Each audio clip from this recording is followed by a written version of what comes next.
Douglas Allen Bickford, President and CEO of Say I Love You in the Mirror Productions. Today's date is the 6th of July 2022 at 8:30 or 9:36 a.m. here Pacific Standard Time. Broadcasting live out of my 105-year-old house here in my hometown, Klamath Falls, Oregon, which is the gateway to Crater Lake National Park, which is one of the 7 wonders of the world. You got to come check it out.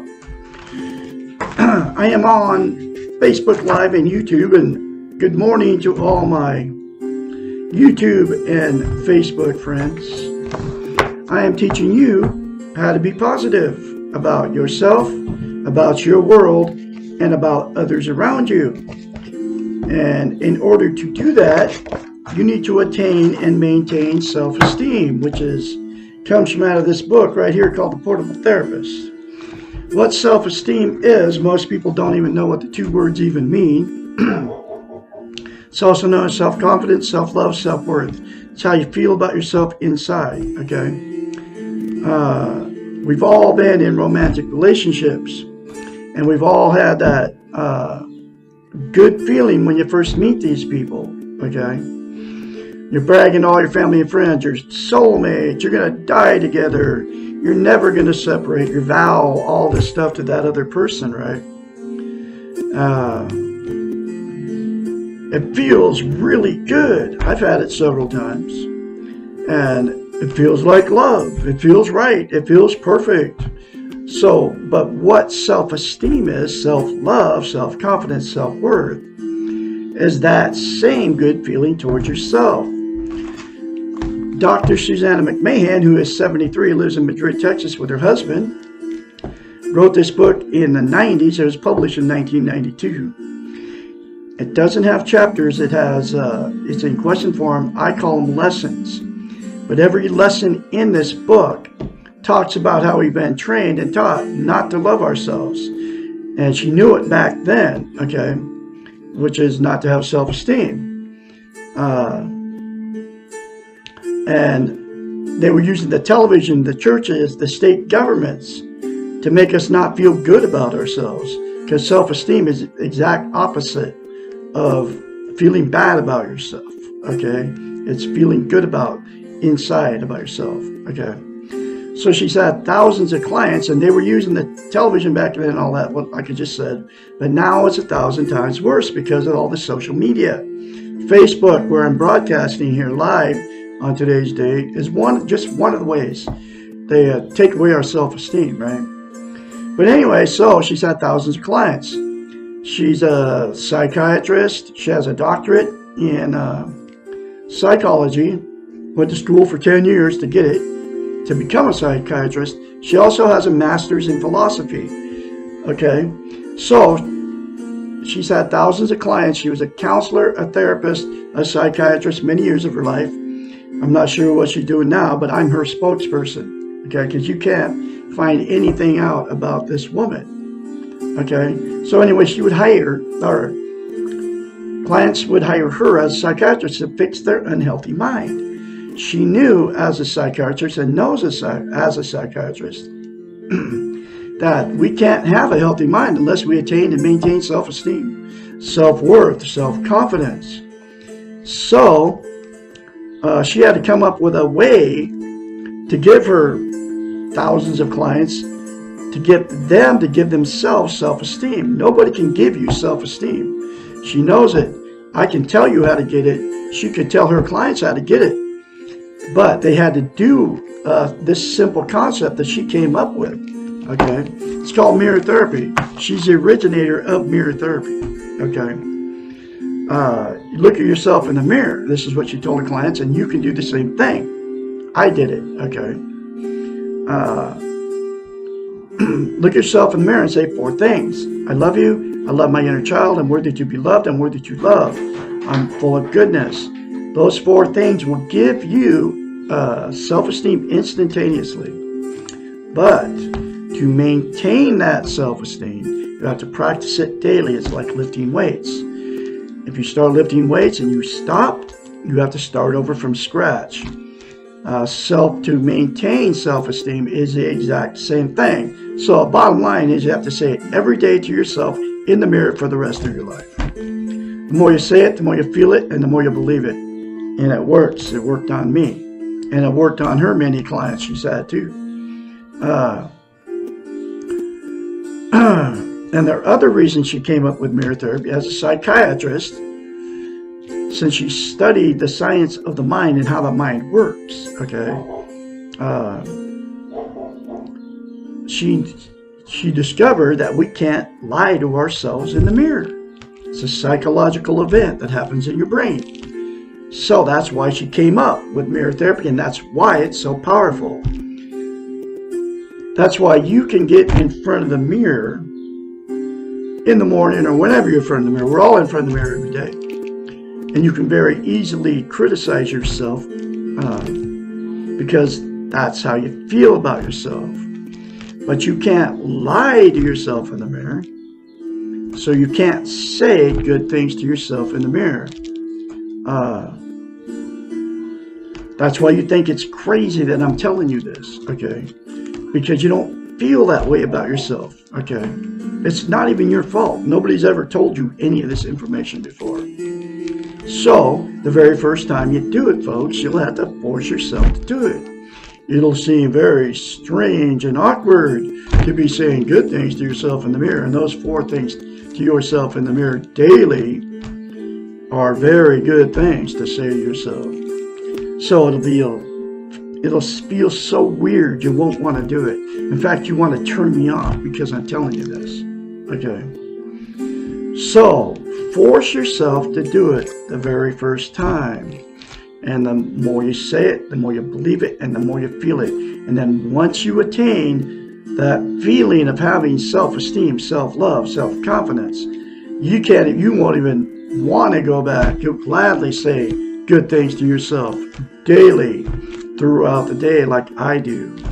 Okay. And you don't even have to be in front of the mirror doing it. You can just say positive affirmations to yourself about yourself all day long. I do it all the time. And the more you say positive affirmations to yourself, whether in front of the mirror or not, the more it's going to come to you, because the more positive you are towards yourself, the more positive you'll be. And that's why you will become positive to yourself, others, and your world. Okay. You won't change the world, but you will change your world. Okay. And you will change yourself, and then you will be positive to other people. Guaranteed. So, the reason that mirror therapy is the reason that attaining and maintaining self-esteem is so vital to human beings.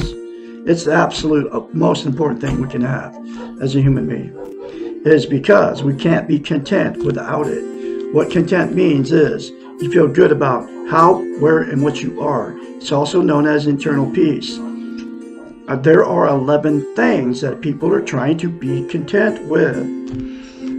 They are Facebook, drugs, alcohol, sex, television, food, gambling, religion, material possessions, and money. Those 11 things are all known as externals that are outside of yourself. You can lose them at any moment, and they will temporarily make you feel good, but it's never permanent. There's only one thing that's going to give you, make you permanently content and make you, give you internal peace, and that's to attain and maintain self-esteem by the 4 things to yourself in the mirror daily for the rest of your life. Okay. You all know that temporary feeling, okay? The drug high, the alcohol buzz. You have to do more of both of those just to keep the same feel good going on, the same content feeling. And so you drink more and do more drugs to keep that feeling going, but you know it, you always come off of it. It's always temporary. And then the 9 things are exactly the same thing. It's never permanent, okay? The other reason it's so vital as a human being to have self-esteem and maintain it, okay, is because we can't love without it and we can't be loved. So what happens is you'll attract somebody without self-esteem if you don't have it. And then when you two get together, whether you get married or you don't get married, you're just together, right? You move in together, and then you start getting used to that person, and that good feeling that you had for that person you thought was love goes away. So then the fights, the arguments, the cheating, the drug and alcohol use, getting in the car, going down the road, trying to get away from that person, telling all your family and friends how terrible these people are to you. The relationship became toxic because neither one of you had self-esteem, because you can't love or be loved without it. You can't get in a healthy relationship until you love yourself before you ever get in that relationship, okay? So then because the relationship became toxic, you'll divorce or separate. And then the exact same thing will happen in the next relationship you jump into, because you jumped into another one without self-esteem. That's why I've been married 4 times and divorced 4 times. That's why you've been married more than once, or why you've had many failed relationships, because you jumped in another one without it, okay? And there's a lot of people doing that too, man. It's called relationship jumping, trying to find happiness, okay? And until you love yourself first, like I said, you can't find a healthy relationship. And the other thing that'll happen is the two that get in a toxic relationship without self-esteem, they'll just stay in it for years. And even though it's all bad and they both know it's bad, okay, fights, arguments, and all that's going on, they don't even like each other anymore. But they won't leave because they're being codependent on each other for whatever reason.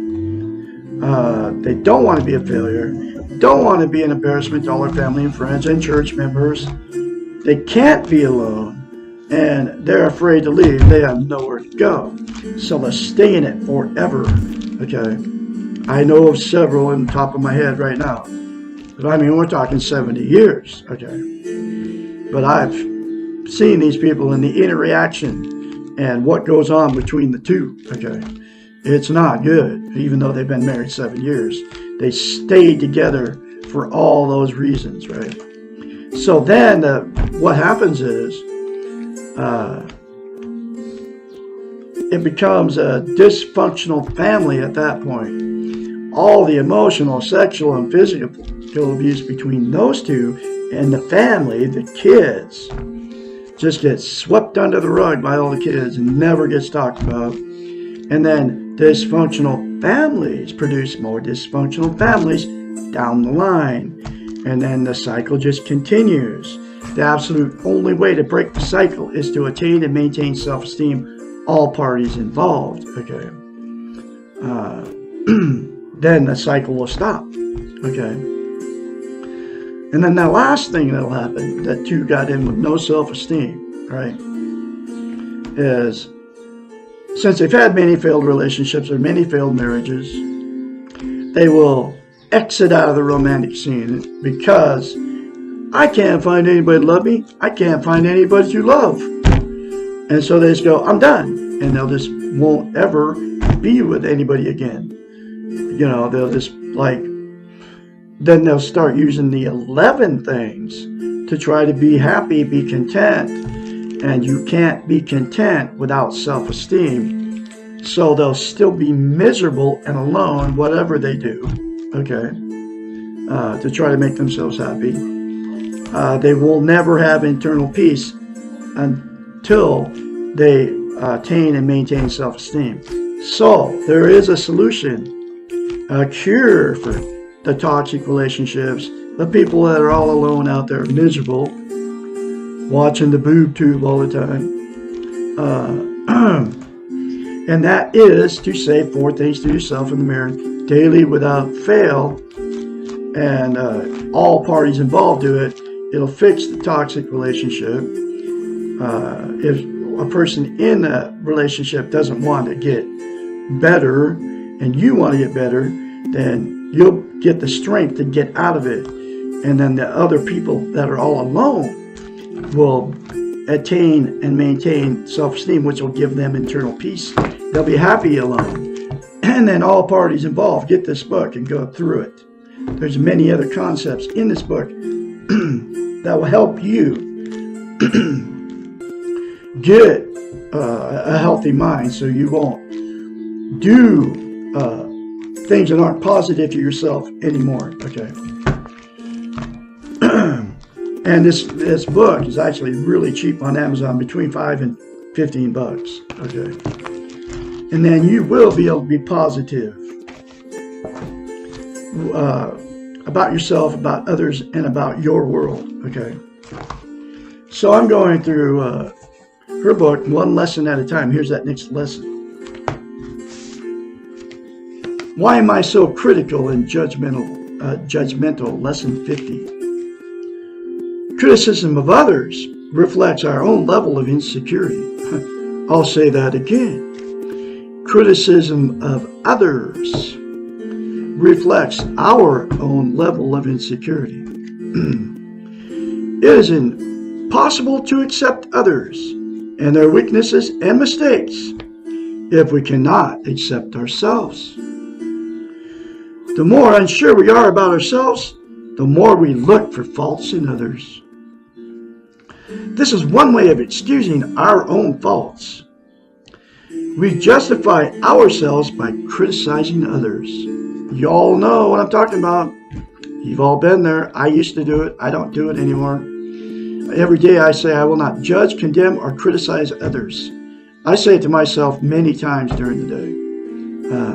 And you will too once you attain self-esteem.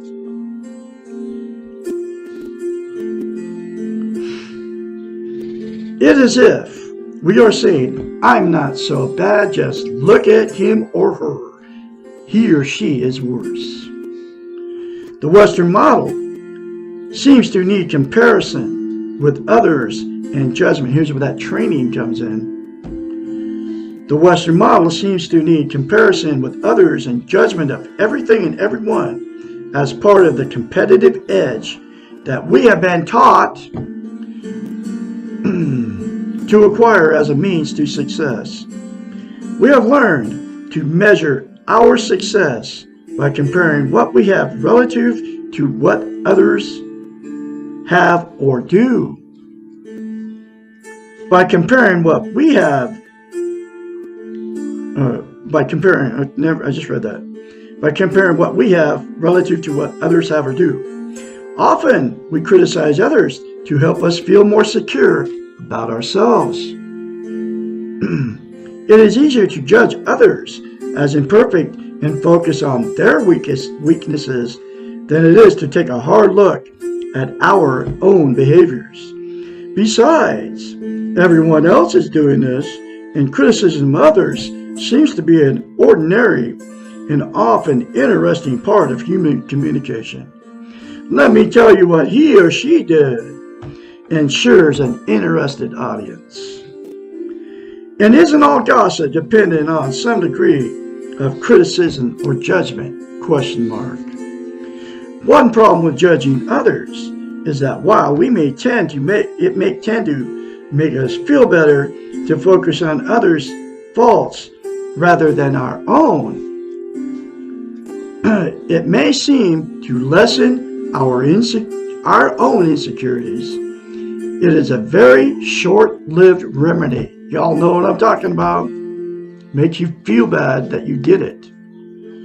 All too soon we become aware that if we are saying all this negative stuff about someone, what are others saying about us? Question mark. As soon as we recognize that we are not immune from being judged and criticized, our insecurities increase, our defenses go up, and we become even more critical and judgmental. Wow. It's all true, folks.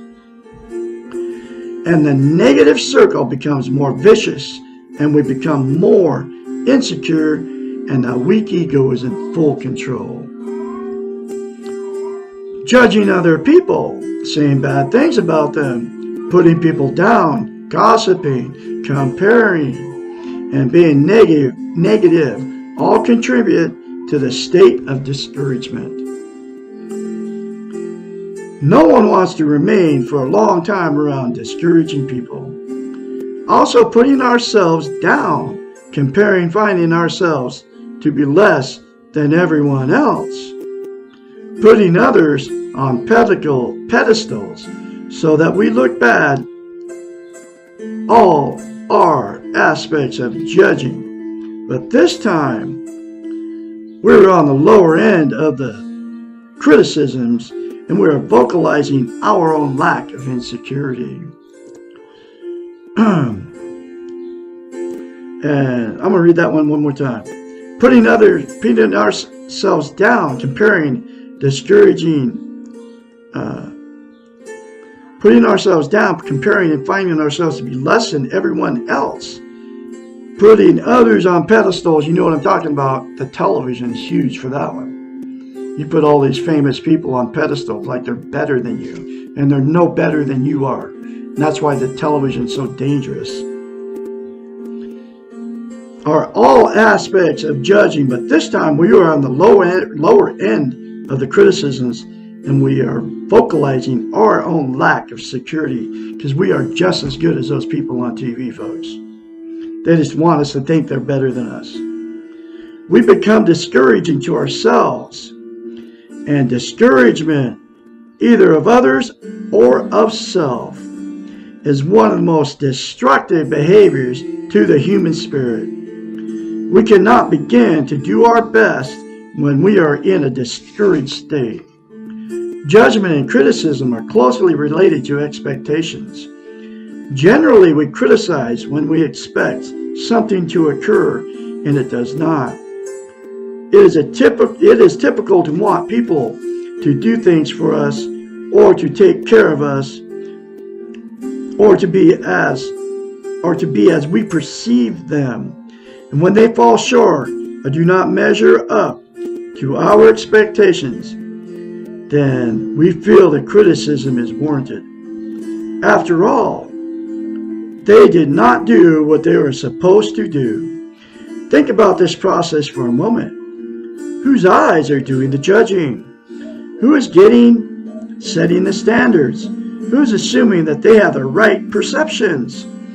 Judging others implies comparing them to something, and who has the right to know what that something is. When we criticize or judge others, are we not perceiving the world through self-centered eyes? Are we not implicitly imposing our standards or beliefs or failures on others? All judgment and criticism of ourselves or others implies the need for perfection. That's why the TV, again, I'll say it, is so dangerous.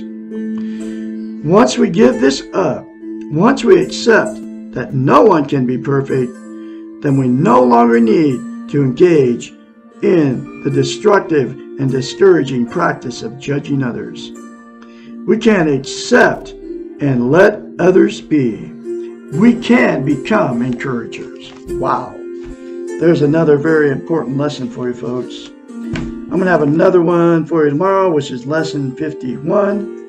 Why am I so possessive? You all have a great day out there. Remember to be positive, and say those 4 things to yourself in the mirror daily without fail. I can be your mentor when you start going through this change process, and you will go through a change. 458-232-5238. I can encourage you along the way. Y'all have a great day out there on this, Wednesday, the 6th of July. I'll be talking to you tomorrow.